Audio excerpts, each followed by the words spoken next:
What I want to show you today is basically my day-to-day soldering bag. Now, I know a lot of you probably use something different. I've used pretty much most things from your general buckets or a Monument sweat box, which is the yellow plastic sort of tote, which is, I actually found it were really good because you can got your little individual spots for like your blow lamp fits in. It's got a separate little container spot for like flux and solder and stuff like that. It's got these little clamps in the middle where you can literally slide copper pipe through the middle and actually clamp it so you can pre-solder and stuff like that. I really like that. The only problem that I found is that I couldn't actually use my benders. I couldn't fit my benders in there nicely, and it wasn't very balanced when you were picking it up. So it always wanted to sort of like tilt in your wrist and stuff like that. So I wanted to get something different. Now I know there's stuff from like Velocity, like the PV bag and stuff like that, but as of already having the 3.0 from Velocity, I know that it is actually quite heavy. So if you load it up, it is quite a bit bulky. So I wanted something that was a bit more compact in size, but still top quality. So I normally use Vita bags anyway. So as soon as I saw the wrencher, I knew perfect. This is how I can basically load it out for myself. So from the two outside pockets, which what you have, I'll quickly try and lift it up and show you inside. So you get two outside pockets, and then you got a little load out bay for front and back. And they got the little removable panels.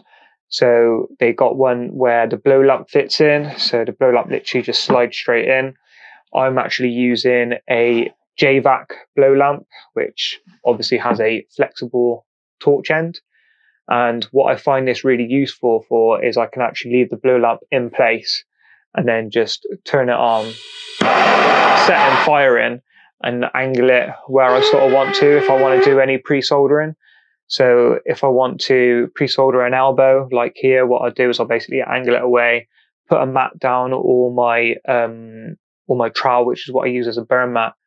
I can basically pre-make fit in safely without even moving my blowtorch with any risk of knocking it over, which I find is a really good help. So for my soldering mat, what I actually use is a builder's trowel. Now, when I was growing up doing my apprenticeship, I worked with a bloke who basically used one of these for 35 years.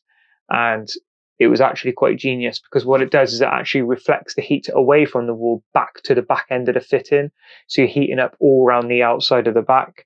And it's actually quite handy because with the shape of the builder's trowel, it actually slots behind and holds up quite a lot. And if you're soldering, like say skirting boards and stuff like that, it's nice and easy to fit down the back, and the tip hits the floor like this and it can stand up. So you literally just slide it behind your pipe work and you're good to burn on. So with the actual flexible torch, what I find is it's really good to actually angle the torch away. So you don't really have to use the burn mat solution too much. And this torch actually fits in a lot of places where I couldn't normally get in. So normally I would use a Rothenberg Superfire 2, which I've only had two of them in my whole plumbing career. So that's how well they last. They are a really good torch, but I wanted to try something different where I couldn't get my torch in before. And like I said, angle it away from things like kitchen units to stop burning them.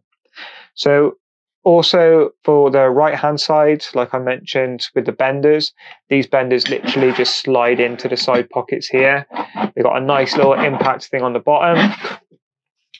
And I use the Monument benders. And like I said, they're really handy just to keep on board. This is the 15mm set. They do a 22mm, but I haven't got it yet. I really do like the look of it. I'm just a bit wary about how easy it's going to be. I know they got like extension bars which you can screw into the back end of the handles to give you a bit more leverage. It's just that I've been so used to using a set of Hilmors for 22 for, like I said, 16 years. So I just generally just keep them on the van. And if I know I'm doing like a big install, I would just get them out anyway and sit them. But for 15mm on a day-to-day basis, like whether you're doing kitchens, bathrooms or anything like that, it's a really handy tool to have because you can just sit in a one spot, get this out of your bag and bend literally really close. You don't have to get up, get on your knees or whatever, get the benders, get the formers and stuff like that. You can just do this in the spot. And if you've worked a lot with a 10mm pipe bender, for microball and stuff like that, you'll know how easy it is literally just to bend it in front of you. This basically gives the same way of doing that. And what I really like about them is that they actually bend all in one line. So when you iron up to get your bend straight, it is really easy to focus down this because it is all in line. So I really love those benders. So what I have in the middle, I keep this really as empty as possible. So all I have in the mid space is a little tote quiver from Wera. So you can buy these separately, I'm pretty sure. And then all I do is I keep my flux, my solder, a little flexible tube in here. So if I've got water in the pipe, I literally stick this down into the pipe, suck it out, or get the wet back on it. That works really well. So that keeps my cleaning strips. What I like to use for cleaning strips are basically a big pad like this. Now, I've had enough over my career of actually using wire wool. It just gets in your hands. I've just had enough of it. So I generally, since I'm using these pads, I haven't touched wire wool at all. I just find that the bits get everywhere. If you get it wet, it leaves little rust marks everywhere, which is just terrible for people's floor, especially if you're working in a tiled bathroom environment. You don't really want all these little bits everywhere. It's just a bit of a pain. So yeah, these are really nice on your hands. They clean up the job really nicely. And then in the bottom, I basically have a dispenser for cleaning strip. So this is from a bloke called Dr. Pipe here in the UK who 3D prints these for you.